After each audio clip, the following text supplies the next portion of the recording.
Hi everyone, शुरू करते हैं discussion over the JEE Main pattern exercises for determinants.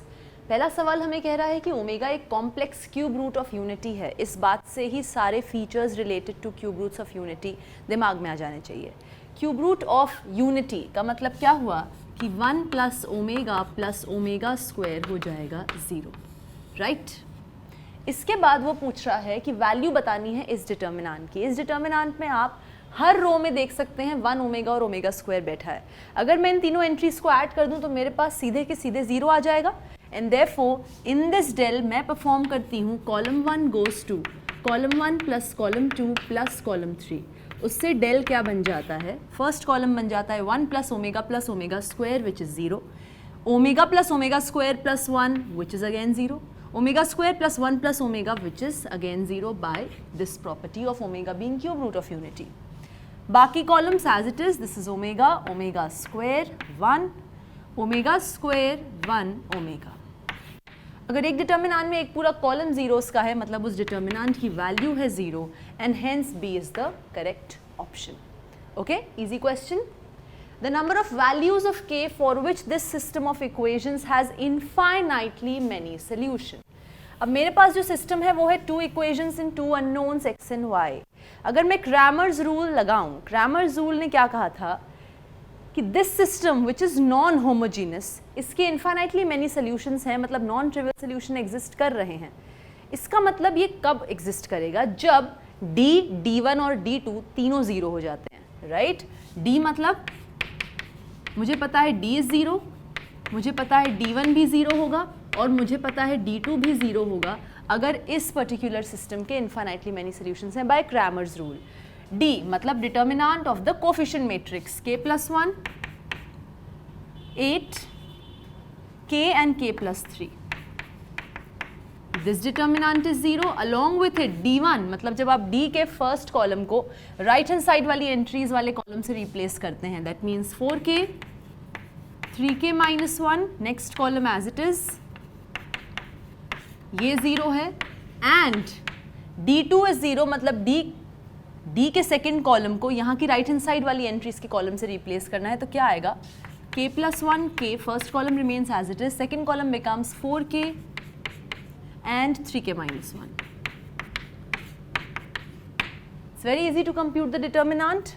ये बन जाएगा k plus 1 into k plus 3 minus 8k is 0 and 4k into k plus 3 minus 8 into 3k minus 1 is 0 and 4k, or I should say k plus 1 into 3k minus 1 minus 4k square is 0। अगर इस system of equations के infinitely many solutions हैं तो किस value of k के लिए ये exist करते हैं? उसी वैल्यू ऑफ k के लिए इस सिस्टम के इन्फाइनाइटली मैनी सोल्यूशन होंगे जिस k के लिए d भी 0 होगा, d1 भी 0 होगा और d2 भी 0 होगा। मतलब ऐसा k जो इस इक्वेशन का भी सोल्यूशन हो, इसका भी हो और इसका भी हो, कॉमन सोल्यूशन। जब आप इसको सॉल्व करेंगे तो आपके पास आएगा k बराबर 1 and 3। जब आप इसको सॉल्व करेंगे आपके पास आएगा k बराबर 1 and 2 और जब आप इसको सॉल्व करेंगे आपके पास आएगा k बराबर 1। तो मुझे ऐसा k चाहिए जो तीनों इक्वेशंस का सोल्यूशन हो और वो सिर्फ एक k है which is k equal to 1, right. k equal to 1 ही सिर्फ एक ऐसा k है जो तीनों का सोल्यूशन है, जो d को भी 0 कर रहा है, d1 को भी 0, d2 को भी 0 and hence k equal to 1 के लिए ही इस सिस्टम के इन्फाइनाइटली मैनी सोल्यूशंस होंगे। So your answer is that k should be equal to 1। Okay, fx दिया हुआ है in the form of this determinant of order 3। मुझे पूछा गया है f of 3x minus f of x क्या होगा। उसको निकालने के लिए ऑब्वियसली मेरे को पहले fx को एक्सपैंड करके उसको सिंप्लीफाइड फॉर्म में लाना पड़ेगा ताकि जब मैं x को 3x से रिप्लेस करूं तो मेरे पास f of 3x का एक्सप्रेशन आ जाए। So what is f of x? f of x को अगर आप ध्यान से देखें तो यहाँ पर अगर मैं परफॉर्म करूँ column 1 goes to column 1 plus column 2 plus column 3 तो मेरा डिटर्मिनेंट हो जाता है x plus lambda plus x मतलब 3x plus lambda, x plus lambda plus x फिर से 3x plus lambda, x plus lambda मतलब फिर से 3x प्लस लैम्डा। बाकी दो columns as it is x plus lambda, x plus lambda. Obviously मैं first column से 3x प्लस लैम्डा कॉमन निकाल सकती हूँ, अंदर बच जाएगा 1 1 1 x x plus lambda x x x x plus lambda. अब 1 माइनस 1 करके यहाँ 0 क्रिएट हो सकता है, 1 माइनस 1 करके यहाँ 0 क्रिएट हो सकता है, तो मैं परफॉर्म करूँगी row 2 goes to row 2 minus row 1 and row 3 goes to row 3 minus row 1। क्या आ जाएगा एफ ऑफ एक्स यहाँ से? 1 minus 1 gives you 0, x plus lambda minus x देता है लैम्डा, x माइनस एक्स देता है 0, 1 minus 1 0, x minus x 0, x plus lambda minus x देता है लैम्डा, और ऊपर वही है 1x x प्लस लैम्डा। अब आप अगर फर्स्ट कॉलम के अलोंग एक्सपैंड करेंगे तो आपके पास क्या आएगा? लैम्डा स्क्वायर, और इस डिटर्मिनेंट के बाहर बैठा था 3x plus lambda which is already sitting, तो lambda square into 3x plus lambda आ जाता है आपका एफ ऑफ एक्स। अगर एफ ऑफ एक्स ये है तो एफ ऑफ 3x क्या होगा? x की जगह 3x, मतलब x की जगह 3x रखोगे क्या आएगा? 9x plus lambda into lambda square, this is F of 3x। मुझे परफॉर्म करना है F of 3x minus F of x, दोनों में लैम्डा स्क्वायर है, लैम्डा स्क्वायर आ गया कॉमन, आया 9x plus lambda minus 3x minus lambda, lambda minus lambda cancels out, 9x minus 3x आता है 6x, 6x times lambda square is the value of F of 3x minus F of x, 6x into lambda square is your correct answer. Next question says the value of this determinant where a, b and c are the pth, qth and rth terms of a harmonic progression. अब याद करो concept HP का, अगर a, b, c pth, qth और rth terms हैं HP के, तो 1 by a, 1 by b, 1 by c pth, qth और rth टर्म्स होंगे इस HP की कॉरेस्पॉन्डिंग AP के। अब अगर मैं बोल रही हूँ 1 by a, 1 by b, 1 by c are the pth, qth and rth terms of the AP, then suppose a is the first term and d is the common difference of the corresponding AP of the given HP. तो 1 by a हो गया pth term of the AP जिसका first term a है, common difference d है, तो क्या हो जाएगा 1 by a? First term plus p minus 1 into common difference, 1 by b हो जाएगा first term plus q minus 1 into common difference, और 1 बाय c हो जाएगा first term plus r minus 1 into common difference. इस डिटर्मिनेंट की value आपको निकालनी है, इसको डेल ले लेते हैं फिलहाल। मेरे पास है BC CA AB, ओके, यहाँ पर है P Q R and 1 1 1। अब मैं क्या कर सकती हूँ ऑल्टरनेटिवली, मैं इसको ABC से मल्टीप्लाई करके ABC से डिवाइड कर सकती हूँ, इसको भी ABC से डिवाइड कर सकती हूँ और ABC से मल्टीप्लाई, तब भी ये वही रहेगा, इसको भी ABC से डिवाइड करा, ABC से मल्टीप्लाई किया, तब भी ये वही रहा। एक और ऑपरेशन क्या परफॉर्म किया मैंने इसके अलावा मैंने कहा row 2 goes to row 2 minus row 3, क्यों? उससे p minus 1 q minus 1 r minus 1 create हो जाएगा, जो मुझे चाहिए टू यूज दिस फैक्ट। तो अब डेल क्या बन गया फाइनली, आप देख सकते हैं पहली रो से ABC कॉमन निकल आएगा पूरे डिटर्मिनेंट के बाहर, और BC अपॉन ABC बन जाएगा 1 upon a, CA upon ABC बन जाएगा 1 अपॉन b, और AB अपॉन ABC बन जाएगा 1 अपॉन c। यहाँ आ जाएगा p minus 1 q minus 1 r minus 1 1 1 1। अब आप परफॉर्म करेंगे row 1 goes to row 1 minus d times row 2, उससे क्या होगा ना, ABC तो बाहर है ही, यहाँ आ जाएगा 1 by a minus d times p minus 1,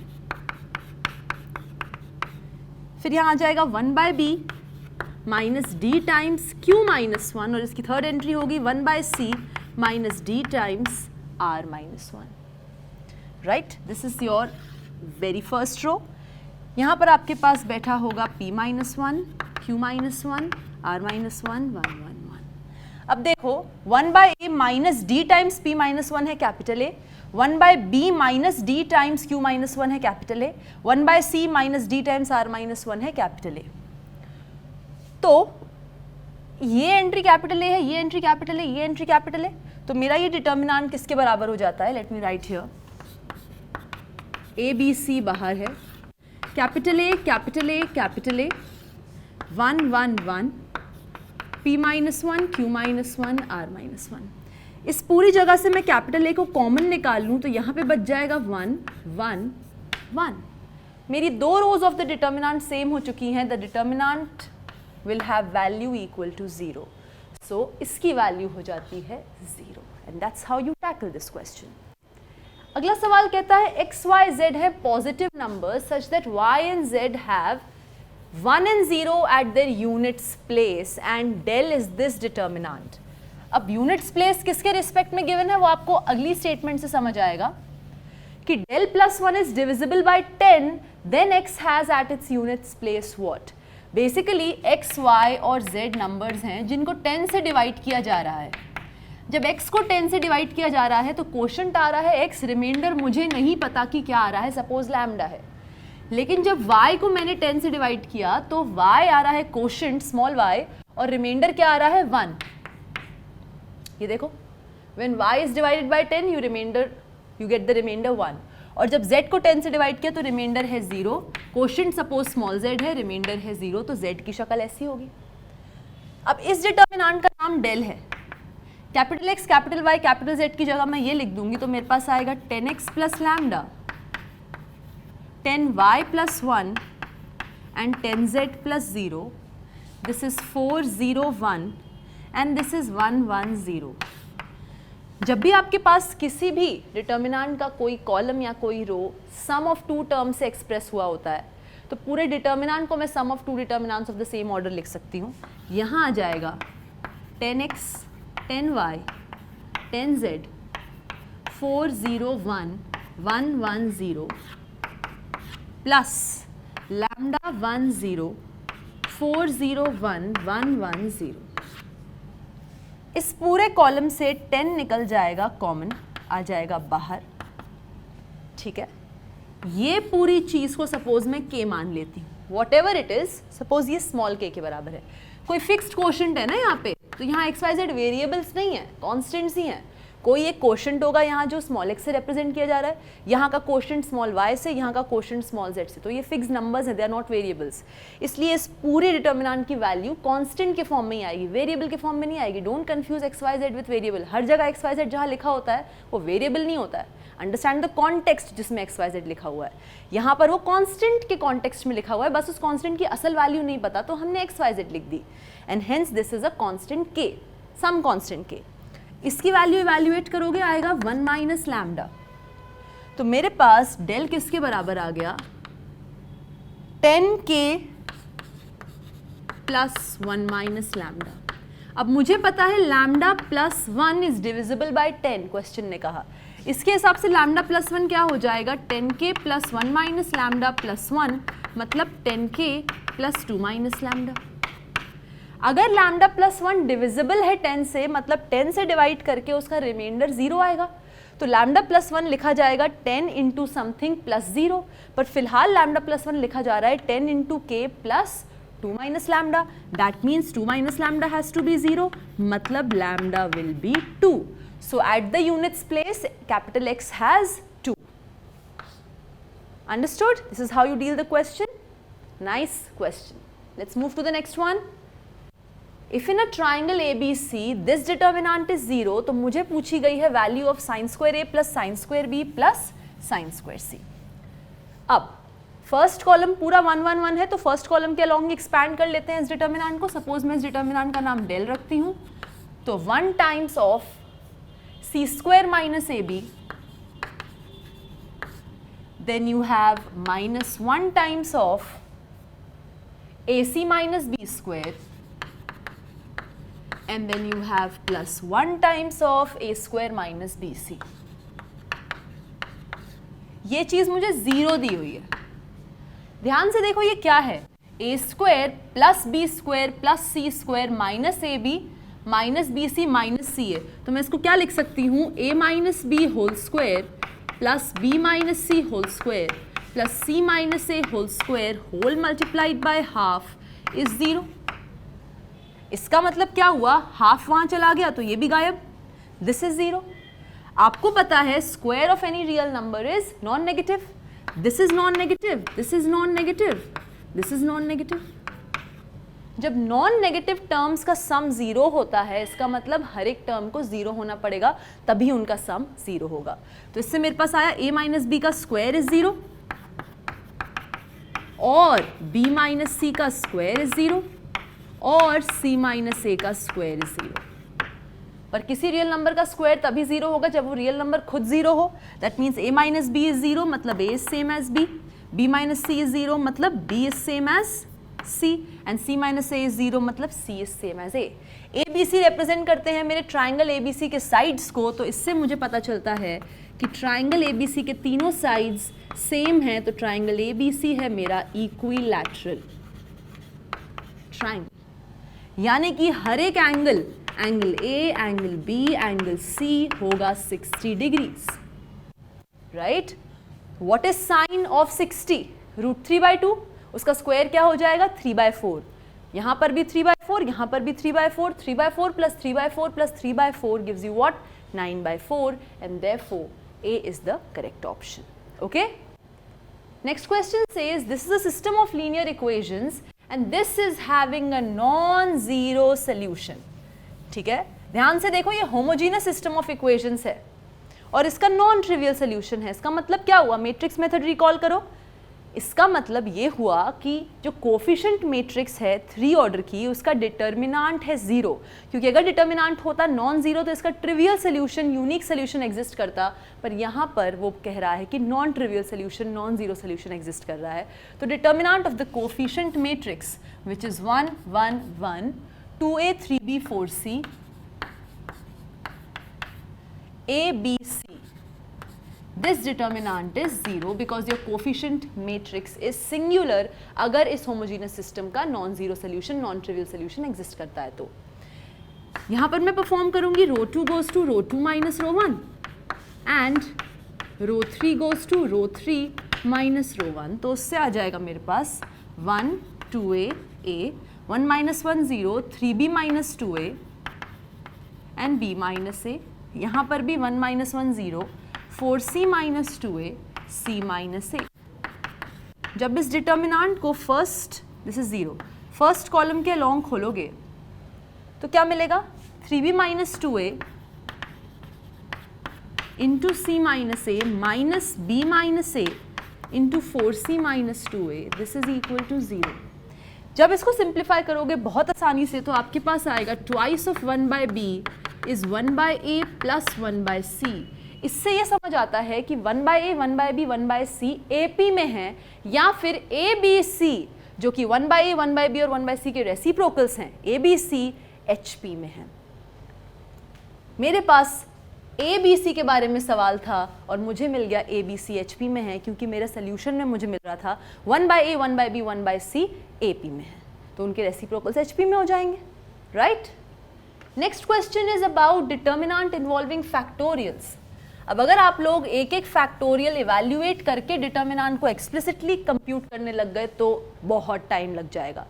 सो यहाँ पे स्मार्ट प्ले करते हैं, प्रॉपर्टी यूज करते हैं डिटर्मिनेंट की और फैक्टोरियल की। बेसिकली यहाँ पे 10 फैक्टोरियल है, ठीक है, 11 फैक्टोरियल को लिख सकते हैं 11 इंटू 10 फैक्टोरियल, 12 फैक्टोरियल को लिख लेंगे 12 इंटू 11 इंटू 10 फैक्टोरियल, राइट।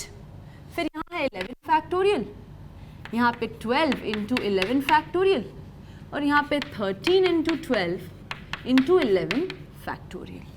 फिर यहाँ पर है 12 फैक्टोरियल, यहाँ आ जाएगा 13 इंटू 12 फैक्टोरियल, यहाँ पे 14 इंटू 13 इंटू 12 फैक्टोरियल।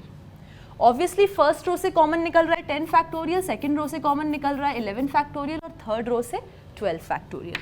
तो बाहर आ जाएगा 10 फैक्टोरियल, 11 फैक्टोरियल, 12 फैक्टोरियल। अंदर बच जाएगा 1 11, 12 into 11 which is 132, 112, 13 into 12 which is 156 and यहाँ से 12 फैक्टोरियल कॉमन निकला, बचा 113, 14 इंटू 13 विच इज़ 182। अब हम परफॉर्म करेंगे, वापस से वही आ गया ना, 1 माइनस 1 1 माइनस 1, तो row 2 goes to row 2 minus row 1 and row 3 goes to row 3 minus row 2। तो मेरा डेल हो जाएगा 10 factorial, 11 factorial, 12 factorial. First row remains the same, 1 11 132। Then 1 minus 1 gives you 0, 12 minus 11 gives you 1, and you have 156 minus 130, 156 minus 132 which gives you 24. Okay? Now यहाँ पर क्या आता है, 1 minus 1 gives you 0, 13 minus 12 gives you 1, 182 minus 156 gives you 26. कुछ नहीं करना, first column के along expand कर लो, क्या आंसर आएगा? लेट्स ट्राई टू इवैल्यूएट, क्या आंसर आएगा? 10 factorial, 11 factorial, 12 factorial as it is. यहाँ आएगा 26 माइनस 24 मतलब 2, that is it. So you have twice of 10 factorial into 11 factorial into 12 factorial as your very answer. Okay, ये है अगला सवाल, value of x for which this matrix is non singular. पहले ही given है कि इस मैट्रिक्स का डिटर्मिनेंट 0 नहीं है, तो फर्स्ट रो के अलोंग एक्सपैंड करते हैं, क्या आएगा डिटर्मिनेंट को, minus x times minus x square minus 2x। अगला टर्म होगा minus x times minus 2x plus x square, and then you have plus 2 times minus 4 minus x square. This is not equal to 0 क्योंकि मुझे non singular दी हुई है। ये क्या आ जाएगा, x cube plus 2x square plus 2x square, and here you will have minus x cube minus 8 minus 2x square is 0. Minus x cube plus x cube plus 2x square minus 2x square, बचता है 2x square minus 8। This is not equal to 0, मतलब x square minus 4 is not equal to 0, मतलब x square is not equal to 4, मतलब x is not equal to plus minus 2। तो इस determinant को non singular आने के लिए x कुछ भी हो सकता है, बस 2 माइनस 2 के बराबर नहीं होना चाहिए। So this will be non singular for all x other than 2 and minus 2। इसके अलावा कोई भी x रख लो, ये नॉन सिंगुलर आएगा, बस इन दोनों को मत रखो, ठीक है। f of theta given है, then the set f of theta where theta is varying from 0 to pi by 2, this is greater than equal to 0 less than equal to pi by 2 is what? अब यहाँ पर f of theta ध्यान से देखो, ये 1 है, ये minus 1 add करेंगे 0, ये tan theta, ये माइनस tan theta ऐड करेंगे 0, तो आप डायरेक्टली लगा सकते हैं row 1 goes to row 1 plus row 3, उससे f of theta क्या आ जाएगा, 1 minus 1 is 0, tan theta plus minus tan theta is 0, and 1 plus 1 gives you 2. Rest as it is, this is minus tan theta, this is 1 and this is tan theta, this is minus 1 minus tan theta, and this is 1. Obviously first row के along expand करेंगे, क्या आ गया, twice of tan square theta plus 1, तो 1 plus tan square theta, क्या होता है ये, sec square theta। अब एक बात बताओ, cos square theta हम सबको पता है is less than equal to 1, तो 1 upon cos square theta will be greater than equal to 1, मतलब sec square theta will be greater than equal to 1, so 2 sec square theta will be greater than equal to 2 into 1 which is 2. That means f of theta is greater than equal to 2 for all theta lying between 0 and pi by 2. तो f of theta कहाँ lie कर गया, 2 comma infinity, जहाँ पर 2 included है क्योंकि मैंने equality का साइन लगाया है, and open at infinity because infinity real number होता नहीं तो हम उसे इंटरवल में कभी भी इंक्लूड करते नहीं। सो एफ ऑफ थीटा इसमें बिलोंग करेगा, and therefore your correct answer is option B. So that's how we accomplish the solution of each question. इसको अच्छे से प्रैक्टिस कीजिएगा। That's it from my side, thank you.